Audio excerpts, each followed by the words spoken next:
So this video is gonna be a bit different kasi magrarant na naman tayo. Okay, so I'll be sharing my thoughts, my raw and honest thoughts of what's currently happening right now.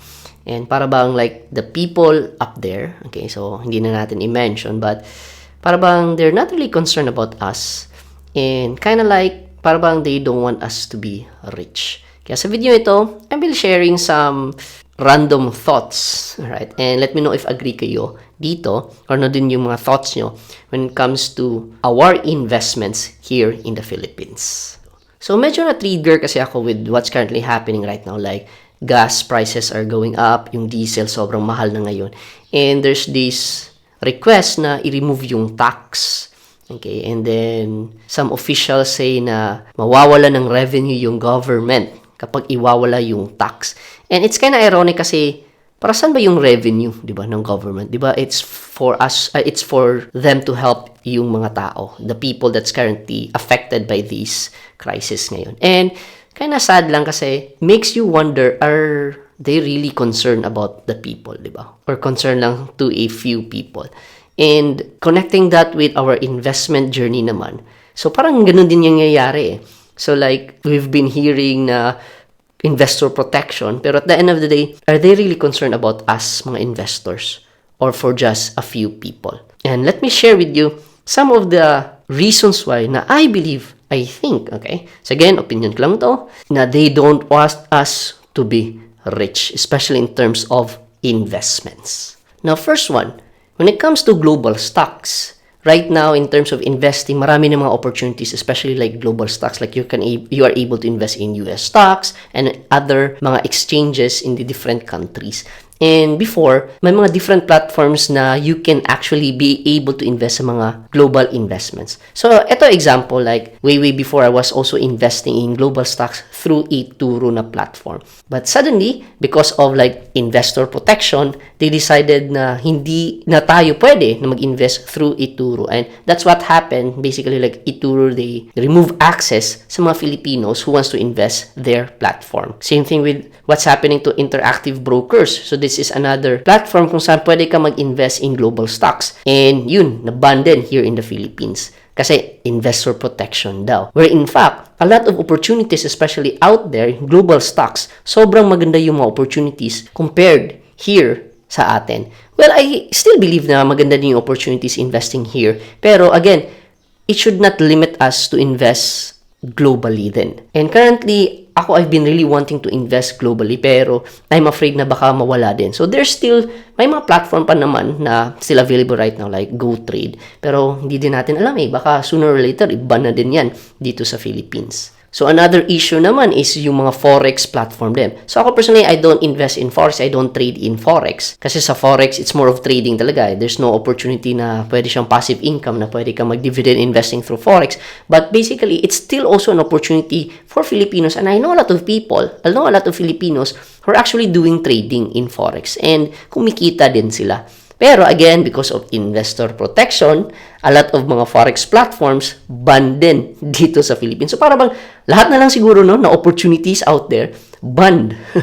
So ngayon, ban na yung global stocks or yung mga global platforms to invest in stocks. Ban din yung mga forex. Okay? Now, of course, cryptocurrency platforms din. Big platforms like Binance, OKX, and other mga crypto platforms, ban din here in the Philippines. Kasi, again, investor protection din. And in fact, meron din news right now na surfacing na intentionally blocked by the people, the big people out there, yung pagpasok ng Binance dito here in the Philippines. And it makes you ask yourself, like, are they really concerned about our well-being in terms of our investments, investment protection, investor protection? Or are they just concerned to some people up there, right, na matrap tayo kung ano yung mga platforms, ma-force tayo to use ano lang yung mga platforms na dito here in the Philippines. Now, don't get me wrong, I love our Philippine platforms. In fact, dito sa channel natin, marami tayong mga platforms that I recommend, Philippine platforms. Pero, in terms of like competitiveness, in terms of like rates, in terms of fees, in terms of interface, user experience, bakit are we limited only to these platforms? Now, ngayon, let's talk about gambling. Okay? Kasi dito, gambling in the Philippines, Pwede, di ba? So, there are a lot of platforms ngayon na pwede ka mag-gambling. And in fact, before, sobrang easy. People are like being able to easily do gambling, like through GCash and whatnot. But at least right now, good thing na medyo nilimit na siya. Pero it's still available. And in fact, even endorsed by some mga celebrities. So, ayun lang, nakakasad lang na ban yung mga other opportunities, global opportunities. Pero, we are stuck here with mga platforms na sobrang mahal yung mga fees, okay? Pangit yung interface, and mas pinopromote pa yung gambling na alam naman natin na nakakasira talaga in terms of financial sa mga, a lot of Filipinos are actually nalulugi, okay, na a-addict because of this gambling addiction. And it really makes you wonder na sometimes, para bang they don't want us to be rich, they want us to be poor, okay? Para basically, they can still control us. So, parang ganun lang. Like, very sad lang na ganun yung what's currently happening. Ngayon, let's talk about naman Philippine investments. So, ngayon, okay, sige, wala na mga global platforms, wala na mga cryptocurrency, wala na forex, alright? So, sige, mag-invest tayo dito sa Philippines.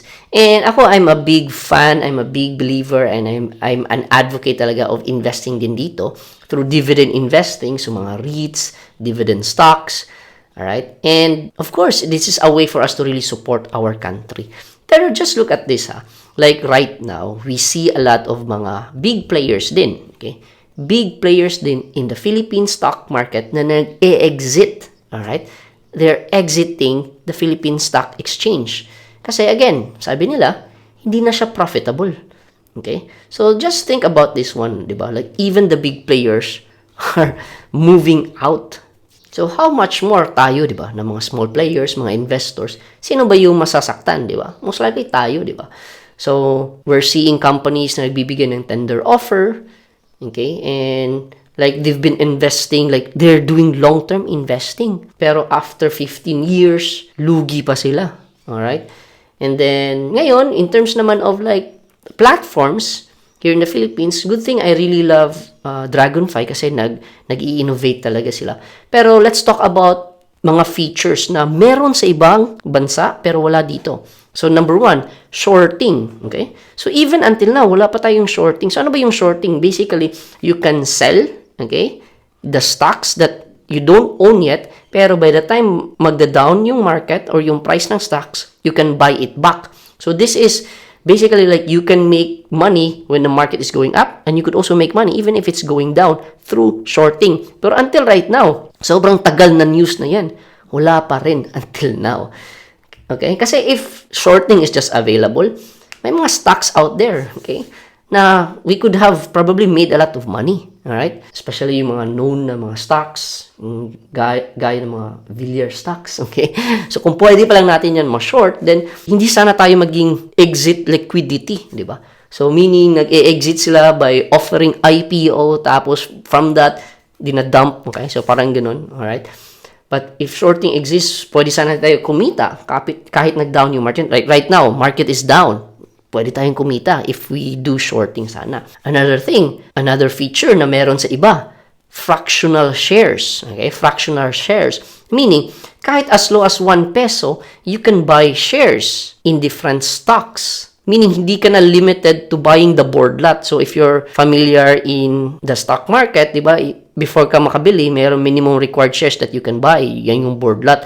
But out there, other brokers out there, you can buy fractional shares. Kasi for example, dati I was able to invest in Tesla stocks. So, hindi ko pa afford yung 1 share of Tesla stock, then pwedeng like 0.5 share, 0.25 shares, pwedeng ganun. So, fractional shares. So, if sana fractional shares is available, then kahit yung mga small retail investors, pwede sila makapag-invest, di ba? Kasi fractional shares is available. Again, if meron lang sana itong mga features na to, like shorting, we can make money kahit down yung market, fractional shares, so that inclusive siya, like even yung mga small-time players na who wants to get inside the stock market, pwede makapag-invest. But sadly, these features, wala ito. And all of this really made me think about alternative investing. Kung saan you really have control on your money, okay? Kung pwede nga, walang tax, and then kung pwede nga, you really hold yung mga investments mo. Like, you really own yung mga investments mo. And dito papasok actually yung power of cryptocurrency. Because like, if you notice in the past few days, I've been posting videos about crypto, and the reason being is gusto ko na we position ourselves before the next bull market. Kasi right now, nasa bear market tayo, and best time talaga to accumulate. But later, because of all this news, all of this what's happening right now, it made me parang na-strengthen yung resolve ko na probably I should really also teach about alternative investments na ikaw yung may control talaga sa investments mo. Now, don't get me wrong, yung main channel pa rin natin is all about dividend investing. However, in the next few videos, probably, I'll be sharing a bit of like alternative investing talaga. And the good thing kasi with cryptocurrency, yung principles of dividend investing, pwede mo rin siyang magamit through crypto. And nashock ako kasi I actually asked in my community, like, anyone here interested with crypto? And nashock ako na, okay, so meron din palang mga nagjo-join dun sa broadcast channel ko. So if you also want na maka-receive na mga updates about crypto, then probably I just put in the description below yung link for you to join yung broadcast channel natin. But don't worry, the point of this video is not about crypto. The point of this video is that while I am a believer of dividend investing in the Philippine stock market, I'm also a big believer of being able to control your financial future. So yeah, enough of this rant, okay?